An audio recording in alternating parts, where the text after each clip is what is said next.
বনাব দিছে গোলাঘাটৰ এইটো ইণ্টিগ্ৰেটেড হিচাপে আমি এই ৰিচটো ভৰাই দিম সেইখিনি আমি ভৰাইছিলোঁ দিছোঁ এইটো প্লাছ ইয়াত প্ৰটেকশ্যনটো ভৰাইছিলোঁ সেইটো একচুৱেলিতে কিন্তু মথাইটো ধৰাৰ বস্তু এইটো আমি ভৰাই দিব লাগিব আৰু মই গৈছিলোঁ পৰুৱাবাৰী তেওঁলোকে কৈছে যে ৱাটাৰ ৰিচোৰ্চে এটা কাম কৰিছিল তেনে অমৃত ধৰণৰ কাম এইটো ক'ত গৈছিলোঁ এক নং চিনাকানত সেইটো কৰিলেহে ওচৰৰ মানুহখিনিয়ে তেওঁলোক বাচিব বুলি কয় সেইখিনিতে এইফালে ইয়াৰ পৰা নদীখনৰ ইফালে আৰু বুজিছেনে কথাটো এই বস্তুটো আপুনি চাই এইটো কোনে দেখাই দিব সেইটো এটা আৰু কি কি কাম আছে তাৰমানে ৱাটাৰ ৰিচোৰ্চৰ আটাইকেইটা পইণ্ট সিদিনা মন্ত্ৰীয়ে উলিয়াই থবলৈ কৈছে আৰু কি কি আছে চাওক ক'ত ক'ত মানে কৰিবলগীয়া কাম আছে আৰু সিদিনা এই বংকোৱাল চাইডৰ এই মথাউৰিটো যোৱাবাৰ ছিগিছিলে আৰু অলপ দুৰ্বল অংশ আছে নেকি সেইটো চাই আমি এইবিধি প্ৰজেক্ট দিছোঁ অলৰেডি নদীটো মানে ঠাইটো কম একদম হৈ বেয়া গাঁৱৰ ফালৰ পানী দেৰগাঁৱৰ পৰা এইটো 33 কিলোমিটাৰ আৰু দিছোঁ ৱাটাৰ ৰিচোৰ্চৰ কাম আমাৰ সংস্কৃতি গেলাবিলৰ অলপ প্ৰটেকশ্যন আমি ধৰিছোঁ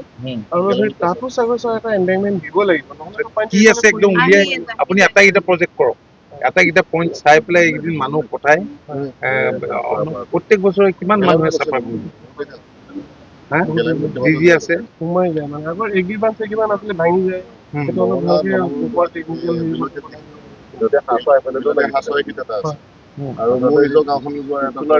আৰু দুখুটি মুখত অকমান উইক পইণ্ট এটা আছে বুলি যে কয় এইটো ক'ত পানীটোহে ৰৈছে এই ব্যক্তিটা এটা আমি খৰালি দিনত কৰিব লাগিব কাৰণ 1 কিলোমিটাৰ ইয়াতে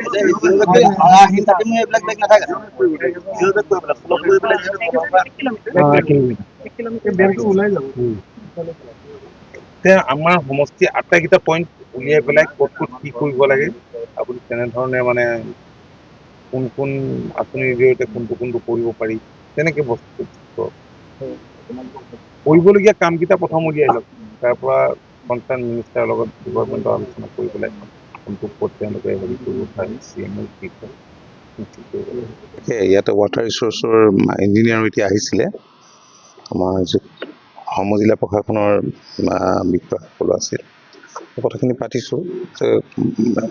এতিয়া টেম্পৰী এৰেঞ্জমেণ্ট এটা হৈছে আজি কিছুদিনৰ আগতে ইয়াত স্থানীয় ৰাইজ আৰু ডিপাৰ্টমেণ্ট সকলো লগ লাগি পেলাই অলপ নদীৰ ৰোড য'ত পানী সোমাইছিলে এইটো ছেকেণ্ড ফেজ প্ৰথম ফেজতে পানী সেইফালে যোৱা আৰম্ভ হৈছিলে সেইটোত পানী এতিয়া ৰ'ল কিন্তু য'ত যোৱাবাৰ কাম অসম্পূৰ্ণ হৈ ৰ'ল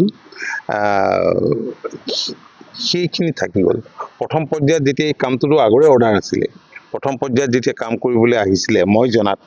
তেতিয়া অকণমান ৰেজিষ্টেঞ্চ তেওঁলোকে পালে কিবা মিছ আণ্ডাৰষ্টেণ্ডিং হ'ল স্থানীয় মানুহৰ লগত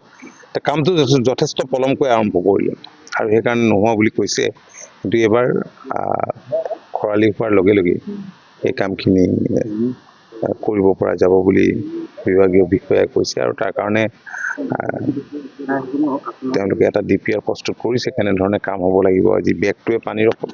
আমাৰ স্থানীয় মহিলাগৰাকীয়ে ক'লে কিন্তু যিটো খহনীয়া হৈছে ইৰ'চনৰ কাৰণে এটা ডাঙৰ প্ৰজেক্টেই ইয়াত প্ৰয়োজন আছে সেইখিনি হ'লে মই ভাবোঁ যে এই সমস্যাটো স্থানীয় ৰাইজৰ এইটো এটা ডাঙৰ সমস্যা এই সমস্যাটো দূৰ হ'ব কিন্তু ইয়াৰ উপৰিও আপোনালোকে জানে যে প্ৰাকাতৰ বিস্তীৰ্ণ অঞ্চল প্লাবিত হয় ধনশিৰি ব্ৰহ্মপুত্ৰ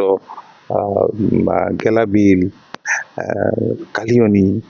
এই গোটেই নদ নদীবিলাকে প্ৰায় সমষ্টিটোৰ আধা অংশই বাৰিষাত পানীত ডুবায় তো এইবাৰ তুলনামূলকভাৱে আগতকৈ কম হৈছে হ'লেও আমাৰ কেইবাজনো ব্যক্তি আমাৰ পৰা নোহোৱা হ'ল 4জন মিচিং নহয় তেওঁলোকক পোৱা গৈছে পানীত পৰি মৃত্যু ঘটিল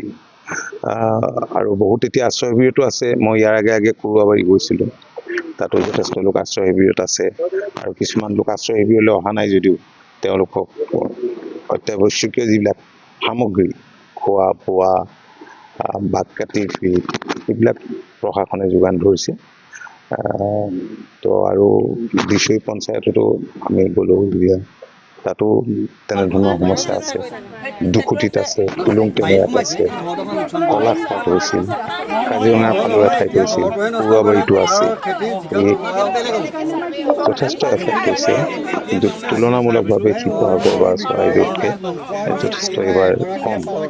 মাননীয় মুখ্যমন্ত্ৰী ডাঙৰীয়াই আজিৰ দিনটোত হাউচ ডেমেজ জৰীপ কৰিবৰ কাৰণে সকলোকে আহ্বান জনাইছিল।